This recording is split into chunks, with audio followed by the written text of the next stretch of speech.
In the Sonoran Desert, 50 miles outside Tucson, Arizona, sits a facility called the Desert Whisper.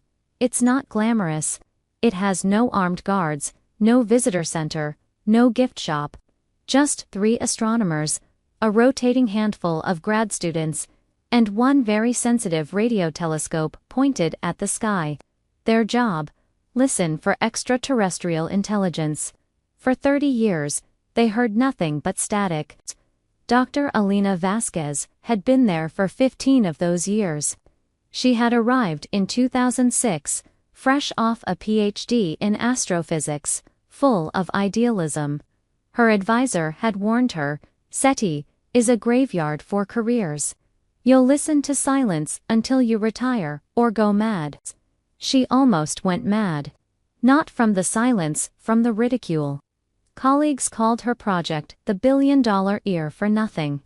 A late-night host once joked that her telescope had detected the sound of taxpayer money disappearing. Alina didn't laugh, she believed. Not in little green men, exactly. She believed in probability. There were hundreds of billions of stars in the galaxy. Surely, somewhere, something was broadcasting. And on June 12, 2021, at 11:47 p.m., something did. Alina was alone that night. Her 2 senior colleagues were at a conference in Flagstaff. The grad students were asleep in the on-site bunkhouse. She was reviewing old data when an automated flag popped up. At first, she thought it was a glitch. The signal was too strong, almost 1,000 times stronger than background noise. It pulsed every 1.7 seconds, like a slow, steady heartbeat. She ran diagnostics. The telescope was working perfectly. No solar flare, no satellite interference, no terrestrial bleed. She triangulated the source. And that's when her blood ran cold. The signal was not coming from space. It was coming from inside the Earth. The source was directly beneath a dry lake bed called El Valle de la Luna, the Valley of the Moon. It's a place of surreal beauty, white gypsum crystals, salt flats, and absolute silence. No animals, no insects, just sun and dust. Alina checked the geological records. The valley had been dry for 400 million years. That predates dinosaurs. That predates trees. That predates complex life on land.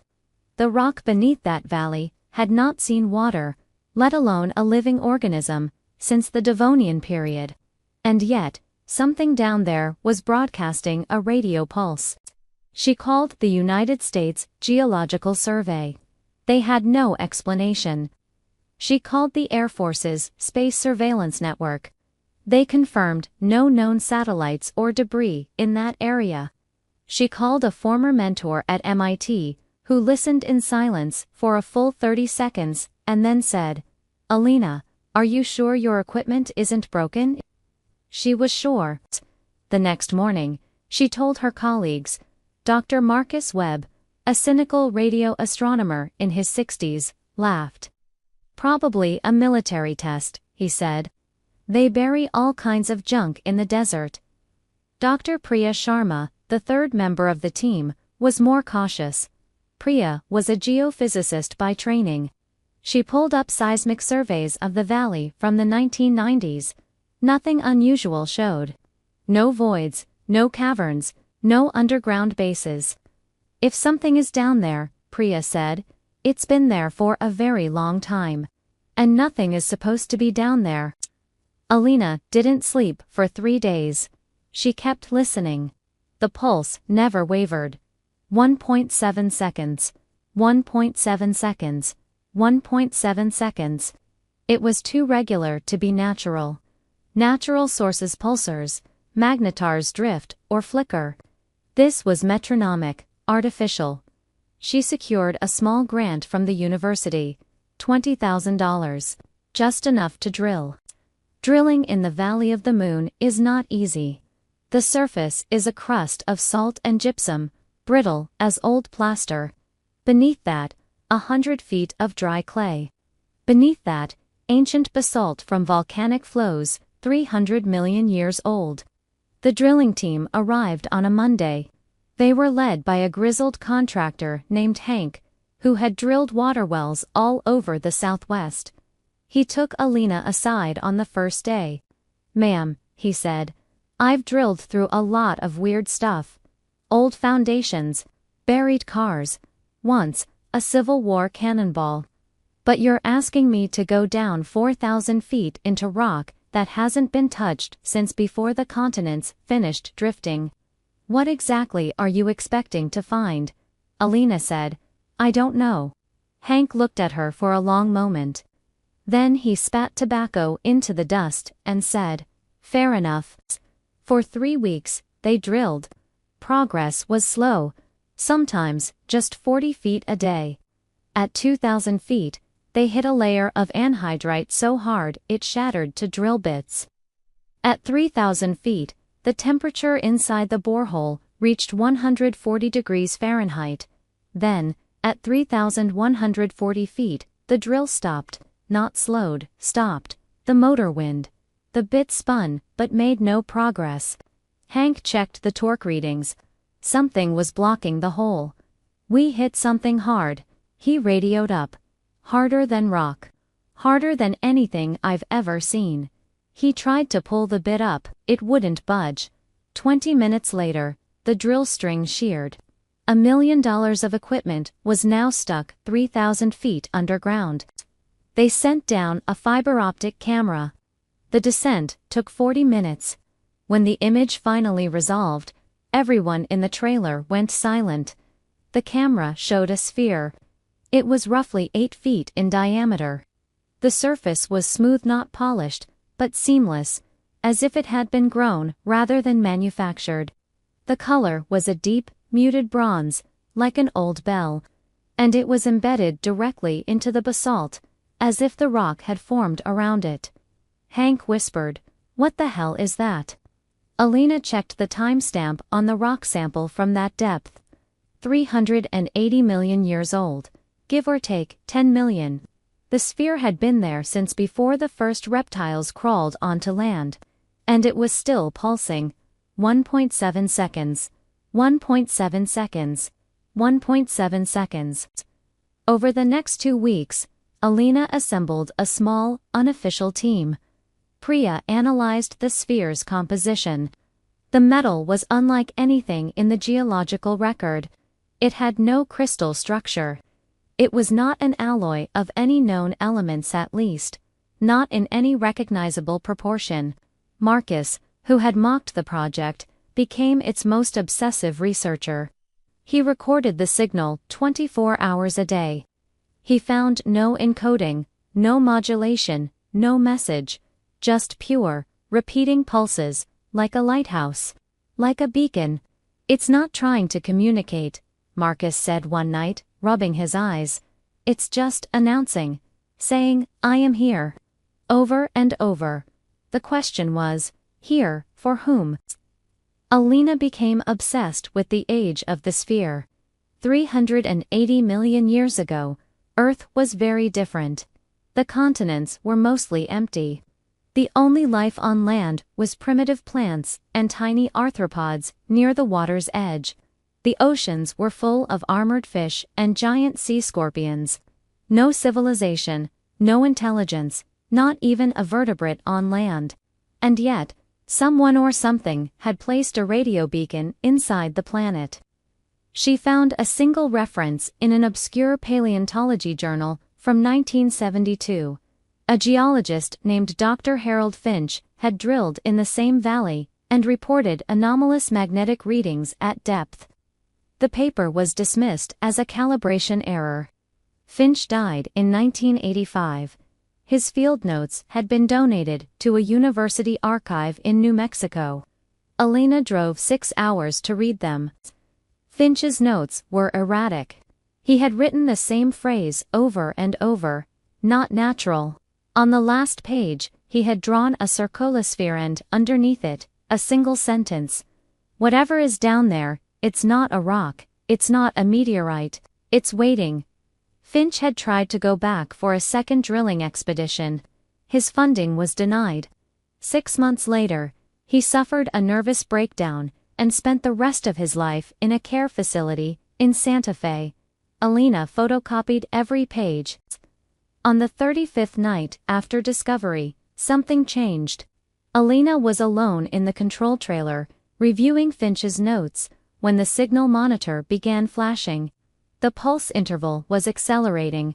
1.7 seconds became 1.2, then 0.9, then 0.5. She ran to the borehole camera. The sphere looked unchanged till she noticed a faint glow. A soft amber light, pulsing in rhythm with the signal, emanating from microscopic cracks that had not been there an hour earlier. She called Marcus. He arrived breathless, still in his pajamas. "It's counting down," he said. "Counting down to what?" Alina asked. Marcus shook his head. "I don't know, but we need to call someone." Before Alina could answer, the ground trembled. Not an earthquake, a single, sharp jolt, like something underground had shifted. The borehole camera went black. The signal stopped. Complete silence. The Department of Defense arrived 4 hours later. Alina never learned who called them. Possibly the seismic sensors at a nearby Air Force base. Possibly someone in Marcus's chain of contacts. Possibly the sphere itself, though that idea made her feel insane. A man in a black suit introduced himself only as Mr. Cross. He had no smile, no warmth, no interest in Alina's research. He handed her a document titled National Security Information Classification Order, and said, "You will leave this site within the hour. You will not discuss what you have found with anyone, including family. You will surrender all data, physical and digital. If you violate these terms, you will be prosecuted under the Espionage Act." Alina tried to argue. Cross cut her off. "Dr. Vasquez, you have done excellent work. But this is no longer your project. It never was." Alina complied. She surrendered her hard drives, her logs, her recordings. But she kept one thing, a small notebook, hidden in the lining of her jacket. In it, she had written everything she could remember, including the coordinates, the pulse frequencies, and the exact timeline of the acceleration. She drove to her sister's house in Phoenix, and sat in the guest room for 3 days without speaking. She never went back to the Desert Whisper. Her contract was terminated for reasons of restructuring. The facility was shuttered 6 months later. Officially, the grant money ran out. 2 years later, in 2023, a journalist filed a Freedom of Information request for any defense. Department records related to anomalous seismic events in Arizona. June through August 2021. After several lawsuits, the government released a single page. Most of it was redacted. But one sentence remained visible. The object designated a No. M001 ceased transmission at 3:14 UTC on August 17, 2021. Alina, who had been following the case from afar, checked the date. August 17. That was the day the signal stopped. That was also the day, according to declassified military satellite data, that an unidentified object entered Earth's atmosphere over the Pacific Ocean. The object was tracked, descending at 45,000 miles per hour. It made no attempt to slow down. It splashed into the ocean 400 miles west of Baja California. No wreckage was ever found. Before Alina retired, before she moved to a small town in Oregon and stopped answering calls from reporters, she left something behind. When the university cleaned out her office, they found a single piece of paper taped to the inside of her desk drawer. On it, in her handwriting, were 8 words. "We are not the first, and we will not be the last." What was the sphere? An ancient beacon? A warning? A waiting device, counting down to something we still don't understand? The government isn't saying. Dr. Alina Vasquez won't speak. The Valley of the Moon is now restricted airspace, patrolled by drones. But every so often, amateur radio operators in Arizona report a strange pulse on an unused frequency. It lasts less than a second, it never repeats, and they can never quite triangulate where it came from. Want more unsolved mysteries? Subscribe and turn on notifications. Every Friday, we dig into the strange, the unexplained, and the hidden, because the truth isn't always out there. Sometimes, it's buried right beneath our feet.